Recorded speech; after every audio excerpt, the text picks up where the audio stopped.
Llegaste hasta aquí y es porque vienes de la parte 1 de los pares craneales y quieres saber qué pasa con los demás que nos faltan. Déjame decirte, amigo mío, que estás en el lugar indicado. Yo soy José Guillermo y esto es Fisioterapia Fácil.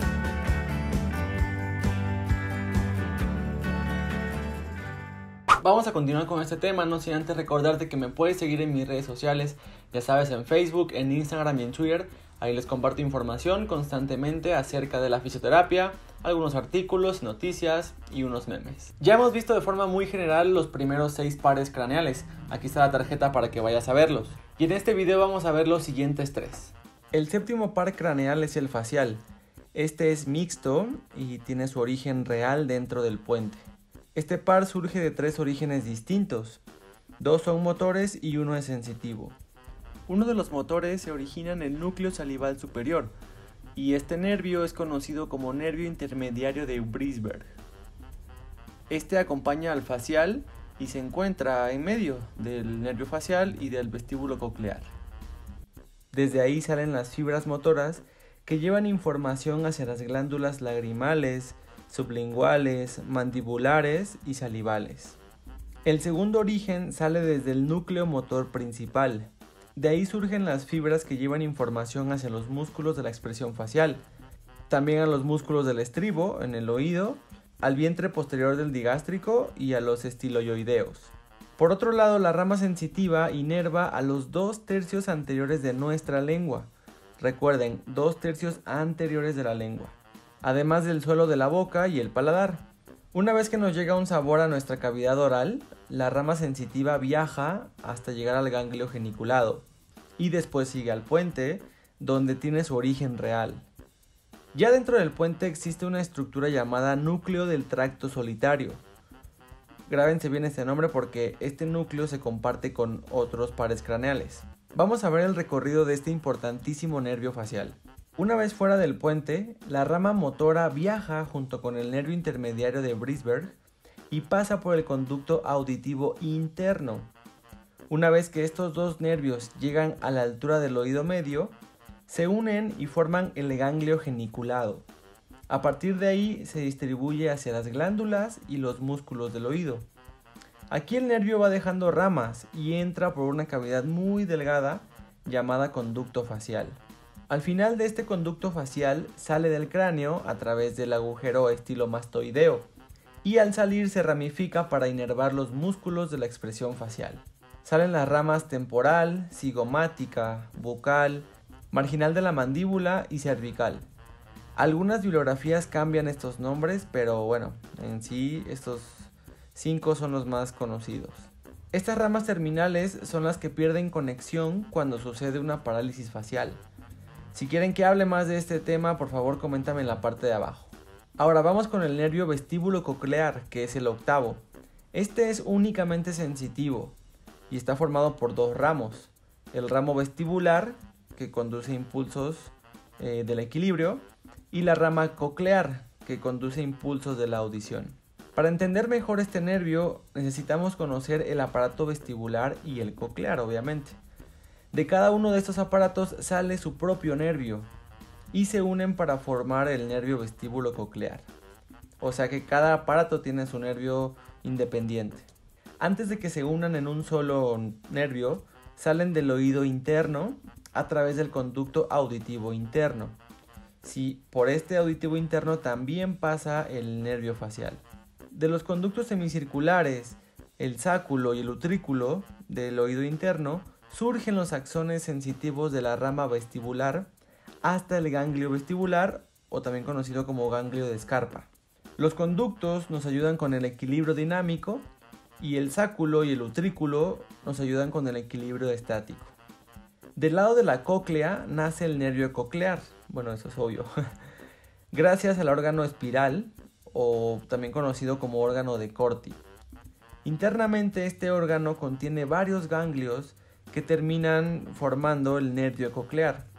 El nervio vestíbulo coclear tiene su origen en el puente, pero su origen aparente está en el surco bulbo-protuberancial, justo a un lado, hacia el lateral del nervio intermediario de Brisberg.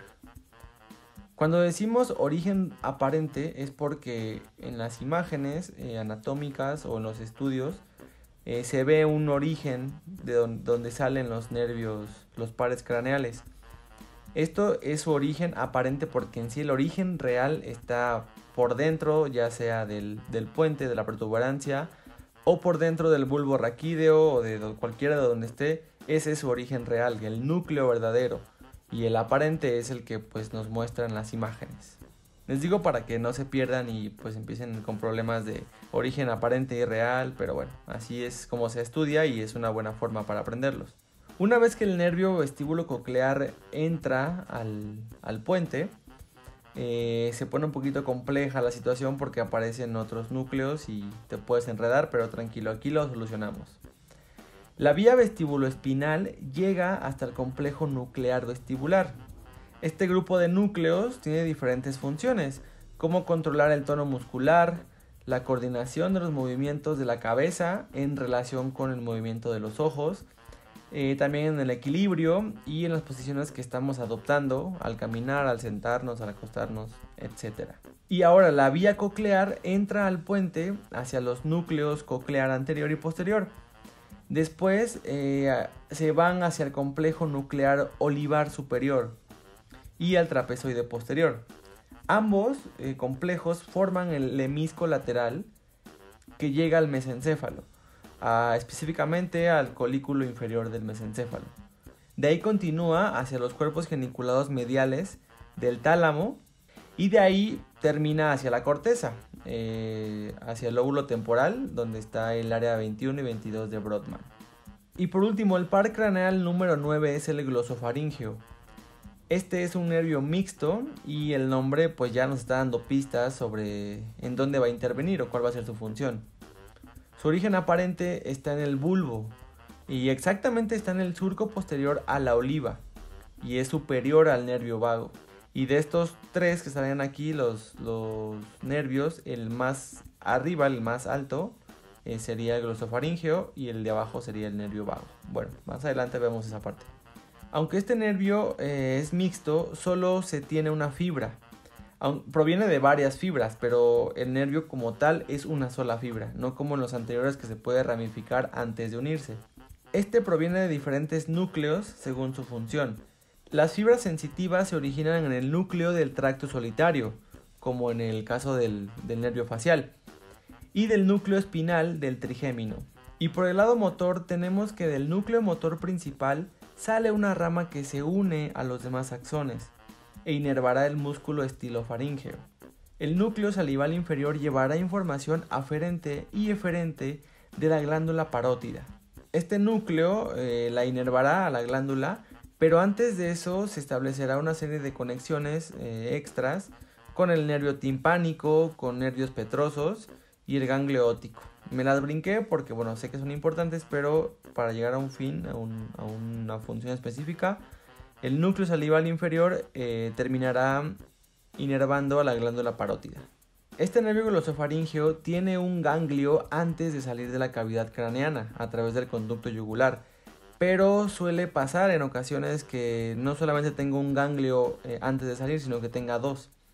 Normalmente hay un ganglio antes de salir y un ganglio después de salir, o sea que el conducto yugular divide a estos ganglios, pero como les digo, puede ser que haya los dos ganglios antes de que salga de la cavidad craneana, pero bueno, eso es en ocasiones. Una vez que sale, comparte algunas fibras con otros nervios y termina inervando al músculo estilofaríngeo en su parte motora, y en su parte sensitiva inervará al tercio posterior de la lengua. Ojo, aquí es el tercio posterior de la lengua.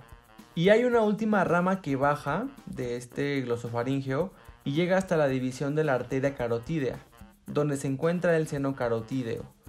Este nos ayudará a controlar la presión arterial y de alguna manera es un varoreceptor que puede regular la presión o más bien detectar si la presión está muy alta o está muy baja y puede ayudarnos a controlarla.